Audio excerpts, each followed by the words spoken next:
Well, today's the deadline for the European Commission to decide whether to continue restrictions on some Ukrainian grain imports.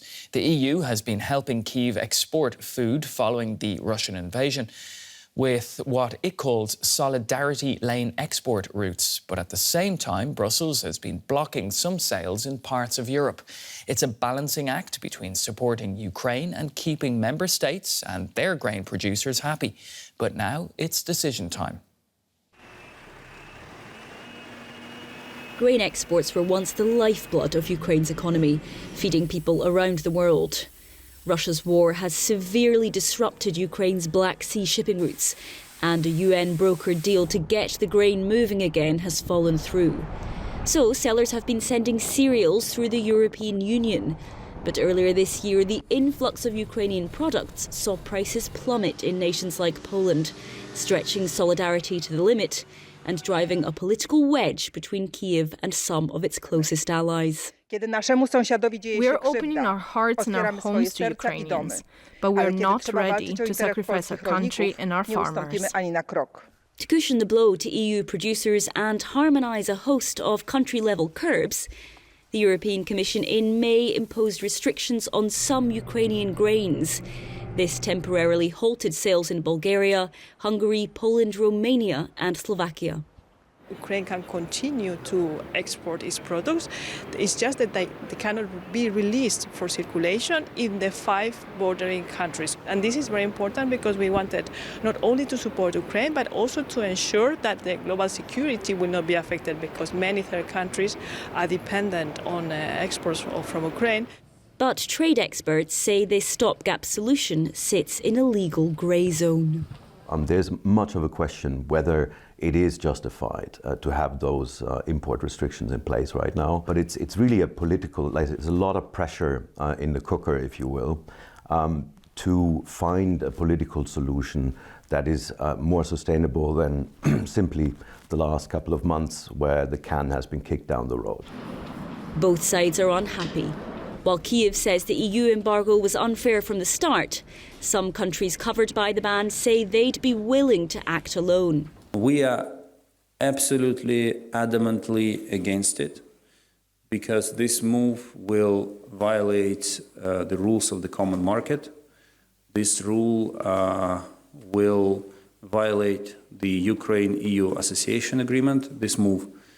But most importantly, this move will go against the principle of solidarity that the European Union is based on.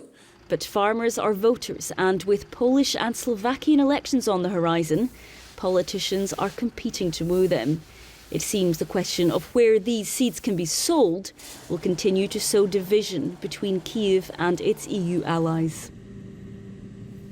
Well, DW's Rosie Birchard filed that report and joins us now from Brussels. Rosie, great to see you.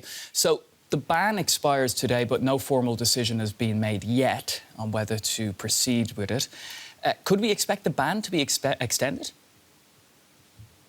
Well, no decision taken yet, and I can tell you the European Commission is keeping its lips very tightly shut on this matter. Myself and other journalists have been grilling spokespeople, and they will simply say that a decision will be taken before tonight at midnight Brussels time. So let's keep watching that. Now, of course, what we can expect to be going on behind closed doors here is a whole lot of haggling because, of course, there's the technical issue of the impact on EU markets, but there's also that very political question about some elections coming up in some of the EU member states that are covered by these restrictions, namely Slovakia and Poland. And I'm sure, as you can imagine, if you're an incumbent political party trying to re-win an election or garner votes, any sort of big domestic disruption a couple of weeks before an election could be something you would be adamantly fighting against. So the European Commission has some different sides to weigh up here. Technically, it's a decision taken in Brussels. It doesn't need to have the formal approval of member states, but that's something that the European Commission is very likely seeking behind closed doors as we speak, trying to politically iron out this solution, which really has been seen very much as just a stopgap measure until now, but it's going very much down to the wire. The countdown until the deadline is really very much on. We're in the final hours now, and still no word yet on how the European Commission will proceed.